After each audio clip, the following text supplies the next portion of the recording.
열왕기서 8장 7절에서 15절입니다. 권력이라고 하는 것은 하늘을 나르는 새도 떨어뜨린다고 합니다. 권력이 있을 때는 모든 것이 다 자기 아래에 있는 것 같고 모든 것을 자기 마음대로 할 수 있을 것 같은 착각을 가지게 합니다. 그러나 우리가 그런 것을 부러워하거나 두려워할 필요가 없어요. 왜냐? 권력은 반드시 내려올 때가 있기 때문입니다. 그 자리에 계속 있도록 그냥 두지 않습니다. 왜? 권력을 갖고 싶은 사람이 너무나 많기 때문에. 지금 우리 현실 정치에서 일어나는 일을 보시기 바랍니다. 고대 왕은 어느 정도로 권력이 많으냐? 신의 아들이라고 불렀어요. 신의 아들. 모든 것을 다 할 수 있다는 얘기입니다. 그러나 권력이 있든 없건 간에 모든 사람에게 똑같이 찾아오는 게 있습니다. 그것이 뭐냐? 질병과 죽음입니다. 이 시대에 우리는 많은 대통령들을 보냈잖아요. 인간의 가는 모습은 다 누구나 다르지 않더라 하는 걸 보게 됩니다. 오늘 읽어드린 말씀은 하나님의 종이었던 엘리사와 베나닷 왕 사이에 일어난 일입니다. 이 베나닷은 얼마 전까지만 해도 사마리아 성을 완전히 봉쇄하고 그 성을 다 굶주리게 만들었던 막강한 왕이었는데 이게 고쳐지질 않는 거예요. 나라의 왕이니까 그 나라의 모든 의수를 다 동원해서 치료를 받아봤지만 결국은 병은 점점 깊어만 갑니다. 그때 때마침 이 아람과 이스라엘과의 국경이었던 다메섹에 선지자 엘리사가 왔다는 얘기를 듣고 이 산헤립 왕이 어마어마한 선물을 무려 낙타 40마리에다가 가득 실어가지고 예물을 가지고 그의 신하인 하사엘의 편에 하나님의 사람에게 선물을 보냅니다. 질문은 딱 한 가지예요. 앞으로 내 운명이 어떻게 될 것 같으냐? 이 하사엘은 엘리사에게 말합니다. 당신은 하나님의 사람입니다. 당신의 명성이 이미 이 나라에까지 다 퍼졌습니다.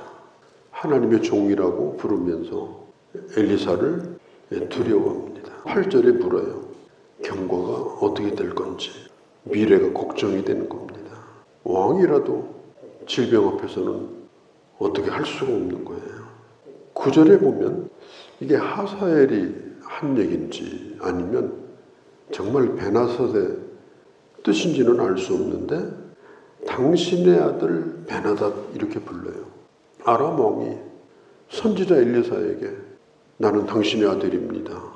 아주 극도로 겸손한 모습을 보여줍니다. 그때 10절에 선지자가 대답하기를 왕이 반드시 나으리라. 이 병으로 죽지 아니하리라. 그런데 바로 뒤따라오는 또 하나의 구절이 있습니다. 그러나 반드시 죽을 것이다. 나을 것이지만 죽을 것이다. 이것이 우리 인생 아닙니까? 우리는 끊임없이 병이 들지만 또 열심히 고쳐서 병이 낫습니다. 우리가 그런 시간을 보내오지 않았습니까? 그러나 성경은 말합니다. 그럼에도 불구하고 인생은 죽는다. 오늘 고쳤다고 끝난 것이 아니다. 심지어 요한복음 11장에 주님이 고쳐주었고 살려주었던 나사로도 지상에 영원히 살 수는 없었습니다. 병으로 죽지는 않겠으나 또 다른 문제가 왕 앞에 있을 것이다. 10절 이후에 보면요. 그 왕의 죽음과 왕의 신하인 하사엘과 깊은 연관이 있는 것을 미리 선지자가 말을 합니다. 엘리사가 하사엘을 뚫어져라 쳐다봅니다. 쳐다보다가 속이 울컥해가지고 선지자가 눈물을 흘립니다. 11절에 보니까 하나님의 사람이 그가 부끄러울 정도로 그를 쏘아부었다. 왜 나를 이렇게 쳐다보는가? 미래를 보았기 때문에 그렇습니다. 예수님께서 예루살렘 시내에서 나오셨어요. 그때 주님이 예루살렘에서 보았던 것은 종교 지도자의 타락, 그걸 보았습니다. 주님은 그 건너편인 감람산에 앉아서 그 예루살렘을 바라보십니다. 그리고 한없이 눈물을 흘립니다. 주님이 우셨다고 하는 그 자리에 지금도 가보면 눈물교회가 거기에 있고, 그 교회 창문으로 바라보면 예루살렘이 한눈에 들어옵니다. 하나님의 사람은 시대를 바라볼 수 있어야 됩니다. 하나님의 사람은 그 사람이 가지고 있는 물질이나 권력이 아니라 그 사람의 정말이 어떻게 될지, 껍데기가 아니라 그 내면이 어떠한지, 땅의 물질 물명을 보는 것이 아니라 그 시대의 끝이 어떻게 될는지 그것을 바라보고, 그리고 예수님처럼 그를 위하여 혹은 그 땅을 위하여 울면서 기도하는 사람이 되어야 합니다. 이게 그리스도의 마음을 가진 자예요. 그냥 맨날 나도 저 사람처럼 저렇게 팔찌 한번 고쳐봤으면 좋겠다, 나도 저런 거 한번 가져봤으면 좋겠다, 늘 세상에 눈이 멀어가지고 바라보는 건 그것밖에 없는 거예요. 그러니까 하나님 앞에 기도할 때도 그냥 눈앞에 뵈는 건 그거예요. 하나님, 나도 저런 거 한번, 이러면서 마음이 병들고 눈이 병드는 거예요. 우리가 예수님의 마음을 품고 산다는 게 뭐겠습니까? 예수님의 눈으로 세상을 바라보고, 그리고 이 시대를 끌어안고 진정으로 주의 마음으로 이 시대를 위해서 기도할 수 있는 것, 그게 바로 주님의 사람입니다. 어떤 인간이든지 죽음으로 종지부를 찍습니다. 모든 인간은 하나님 앞에 서게 될 것입니다. 그리고 반드시 심판이 임하게 될 것입니다.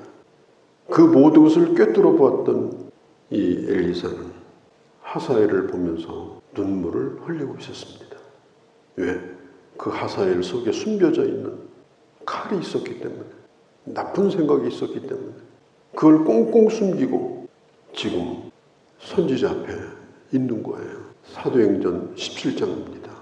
사도 바울이 아테네에 가가지고 복음을 전할 때 하나님이 어떤 분인가 그걸 말하는데, 사도행전 17장 14절에 보면 하나님은 인간이 지은 집에 계시지 아니하고, 사도행전 17장 18절에 보면은 모든 인간은 하나님의 소생이고, 사도행전 17장 25절에 보면 모든 인간에게 하나님은 호흡을 주시고, 사도행전 17장 26절에 하나님께서는 모든 민족의 기한을 정하시고 나라의 경계, 금을 그어주셨다.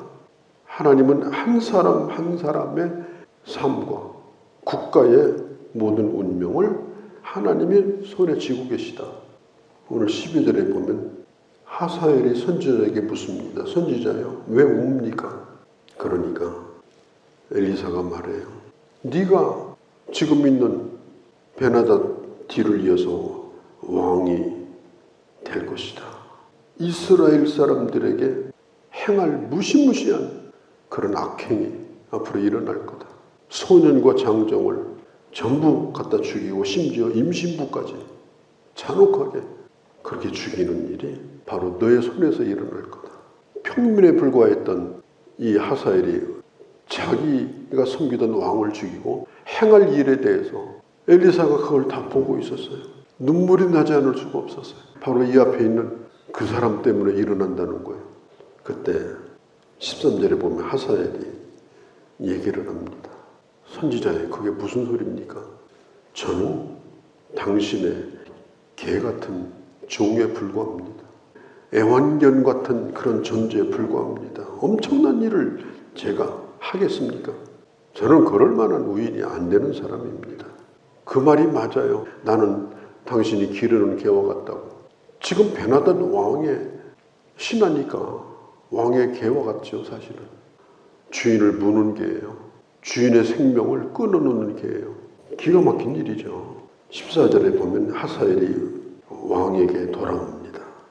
왕에게 고합니다. 왕이 살아날 겁니다.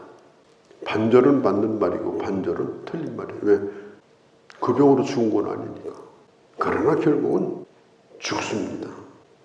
그 이튿날 병들어 있는 꼼짝도 못하는 왕의 침실에 가서 이불에다가 물을 잔뜩 먹여가지고 병들어 있는 왕을 덮어버려요. 꼼짝도 못하고 질식해서 왕이 거기서 죽게 됩니다. 운명이란 있는 것인가? 사람의 운명은 정해진 것인가?